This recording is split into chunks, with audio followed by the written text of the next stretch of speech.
Bonjour à tous et bienvenue sur notre chaîne YouTube, la chaîne de Ligne Droite. Je vous invite à vous abonner à cette chaîne, à aimer, à partager, à commenter ces vidéos. C'est très important pour notre référencement et c'est une manière de nous soutenir. Merci à vous tous. RT ou autrement dit Russia Today, cette chaîne qui n'a plus le droit d'être puisqu'elle porte un gros mot, un mot interdit, le mot russe dans son nom. Voilà, RT, la chaîne qui a été interdite depuis le 2 mars dernier sur décision d'Ursula von der Leyen, rappelons-le, la présidente de la Commission européenne. Est-ce que c'était vraiment bien sa compétence? C'est une question qu'on pose. La chaîne RT donc est interdite en Union européenne et elle a déposé un recours avec une audience qui a lieu demain au tribunal de l'Union européenne. Alors bon, je ne sais pas ce qu'on doit attendre de ce tribunal de l'Union européenne, sachant que c'est la Commission européenne qui a pris cette décision. Malgré tout, c'est pour nous l'occasion de revenir sur cette interdiction d'une chaîne, pour des raisons qui peuvent paraître un petit peu étonnantes. Bonjour à vous, Nicolas Vidal. Bonjour Clémence, bonjour. Je rappelle que vous êtes fondateur de Putsch Media, mais vous étiez également chroniqueur à RT, Russia Today.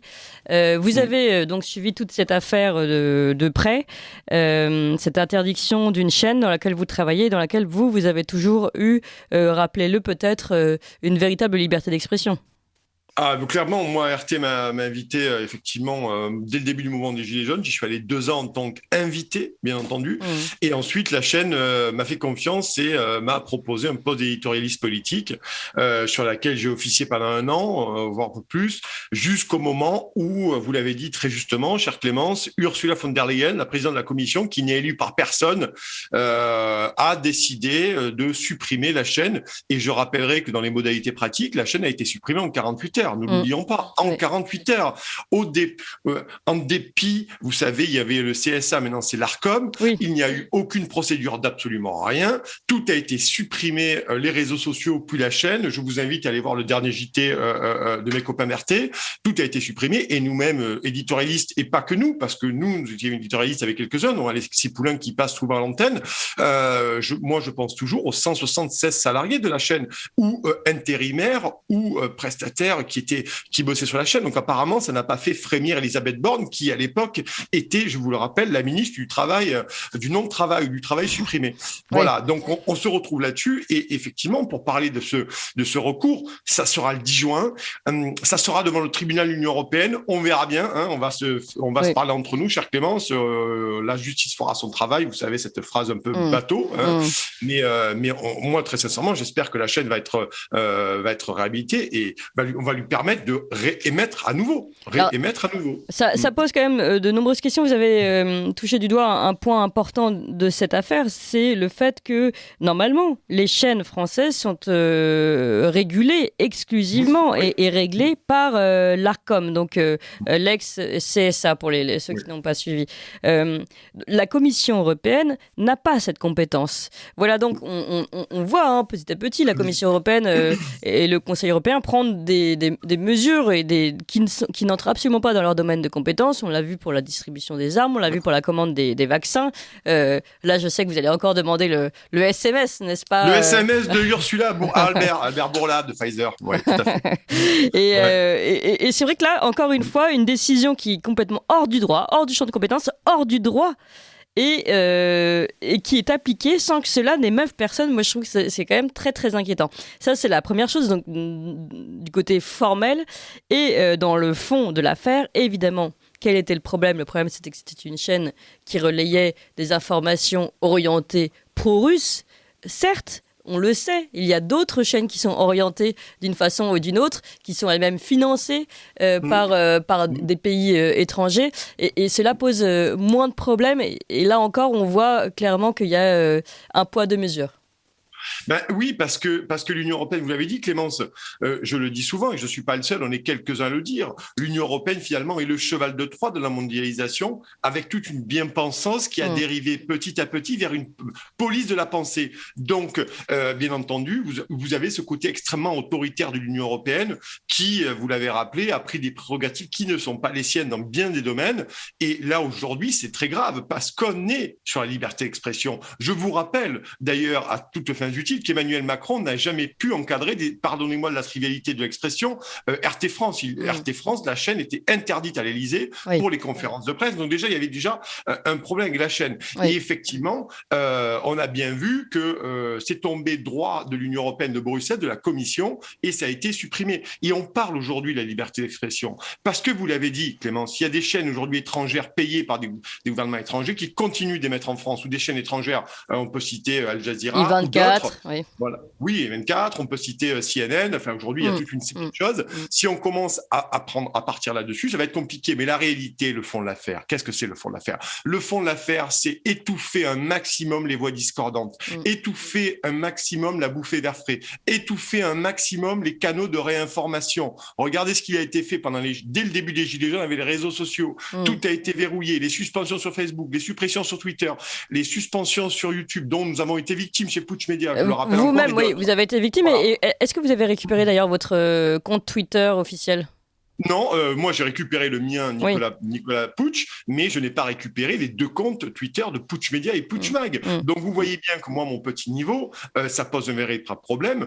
Et pour la chaîne RT France, moi je le dis, je le répète, je me tue à le dire, c'est un très très bon travail qui a été fait sur la chaîne. Il y avait beaucoup d'innovations sur les formats d'émissions. Nous étions, Clémence, nous étions beaucoup d'éditorialistes, enfin, on était 6-7 éditorialistes, et très sincèrement, on n'avait pas du tout les mêmes idées sur le plan économique, sur le plan social, sur le plan d'identité. Très sincèrement, entre un Alexis Poulain, un Olivier Delamarche, moi ou Jean-Marc Sylvestre, on n'était pas du tout d'accord sur ces sujets-là. Donc il y avait une pluralité d'opinions. Et vous aviez, comme il y a aujourd'hui sur votre excellente émission Ligne droite, vous aviez un panel d'invités très très large. Tout le monde était amené à venir s'exprimer là-dessus et pouvoir avoir des avis discordants. Et je peux vous assurer qu'en interne, la chaîne était très très exigeante sur les sujets, sur les gens qu'elles invitaient, dans le sens où ils n'invitaient que les gens pertinents sur les sujets. Et je trouve que cette décision de l'Union européenne, et je vais vous le dire, finir par là, quand certains de nos confrères se sont finalement satisfaits de la suppression d'RT France, moi je leur dis, je les alerte, je le dis solennellement, un jour, ça sera d'autres médias. Un jour, ça sera d'autres médias qui seront supprimés, indépendants ou pas indépendants. Si vous allez en dehors du périmètre, vous risquez de récupérer la foudre, finalement, de la bien-pensance, de l'oligarchie mondialiste, parce qu'il est question de ça aujourd'hui, d'un média qui donnerait la parole à des gens qui vont à l'encontre des fameuses fausses valeurs de la mascarade mondialiste et notamment, donc, on voit ça partout. Et c'est pour ça que le procès d'RT a été fait dès le début des Gilets jaunes en disant que finalement, on donnait la parole aux Gilets jaunes.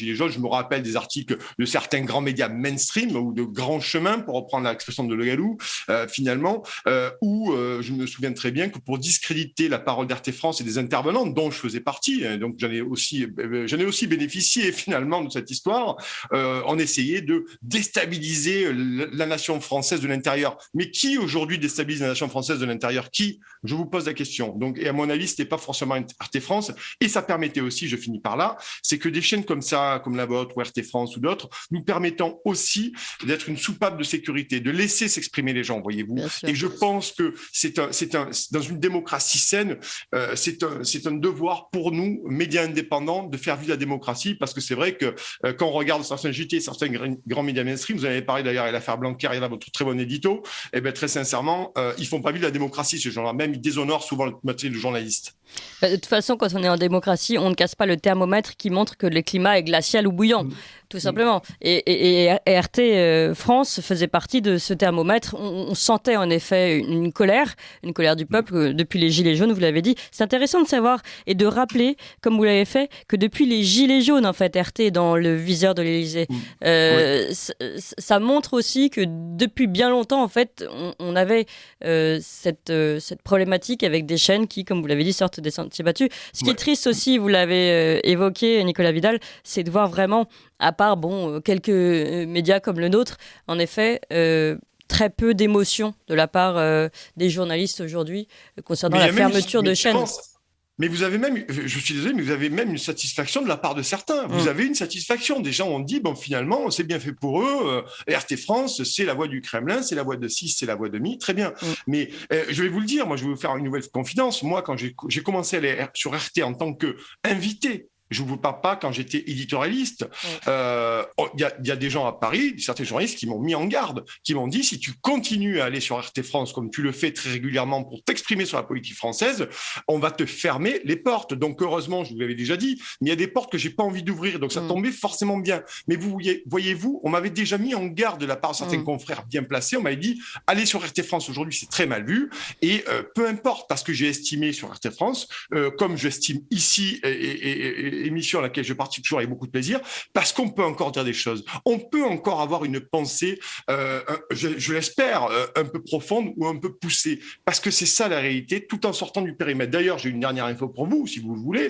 RT France est en train actuellement de recruter à tour de bras des journalistes, des monteurs, des techniciens. C'est une information du Canard enchaîné d'hier. Donc moi, je suis content que cette chaîne continue de pouvoir à travailler, peut-être en appréhendant peut-être une remise à niveau de la diffusion. Attendez, ça c'est intéressant. RT France. Ouais. RT France ? Oui, RT France. Recrute. Donc ça veut dire qu'il s'apprête à reprendre du service. Ah ben, je l'espère. Je l'espère très sincèrement. Donc, je peux vous dire, c'est une info du Canard enchaîné. Hier, il y avait des offres d'emploi, notamment sur le site américain. Désolé, cher progressiste Bambo Charles Matinal, mais chez Indeed. Voilà. Donc, Xenia Fedorova, la présidente de RT France, n'a manifestement jamais perdu espoir. Elle n'a jamais perdu espoir. Et si c'est le cas et qui recrute, moi, je m'en félicite aujourd'hui parce que, et après, c'est une très bonne chose pour la liberté d'expression. Quoi qu'on en pense, parce que ça suffit la mascarade par rapport à ça. Nous devons avoir des canaux d'expression libres dans ce pays, quels qu'ils soient. Et après, je vais vous dire, qui juge aujourd'hui ? Qui juge ? Ce sont les téléspectateurs, chers amis. Oui. Si les téléspectateurs arrêtent de regarder une chaîne, eh ben, ça sera c'est le problème de la chaîne, le problème du média en question. Oui. Voilà. C'est le juge de paix, chers amis, dans une démocratie, c'est le citoyen pour les élections et le lecteur, l'auditeur, le téléspectateur pour un média. Voilà où on en est. Personne n'est là pour nous dire. Et pas l'Union européenne, on l'a bien compris. Exactement. Et il y a un vrai problème de ce côté-là. Merci beaucoup, Nicolas Vidal. Je rappelle que vous étiez chroniqueur à RT France. Vous avez suivi toute cette affaire. Demain, on suivra ensemble l'audience au tribunal de l'Union européenne de RT France contre cette interdiction qui était au-delà de toutes les règles légales françaises, déjà. Vous appréciez cette émission ? Alors aidez Radio Courtoisie à en produire d'autres en indépendance totale. Rendez-vous sur soutenir.radiocourtoisie.fr. Merci d'avance.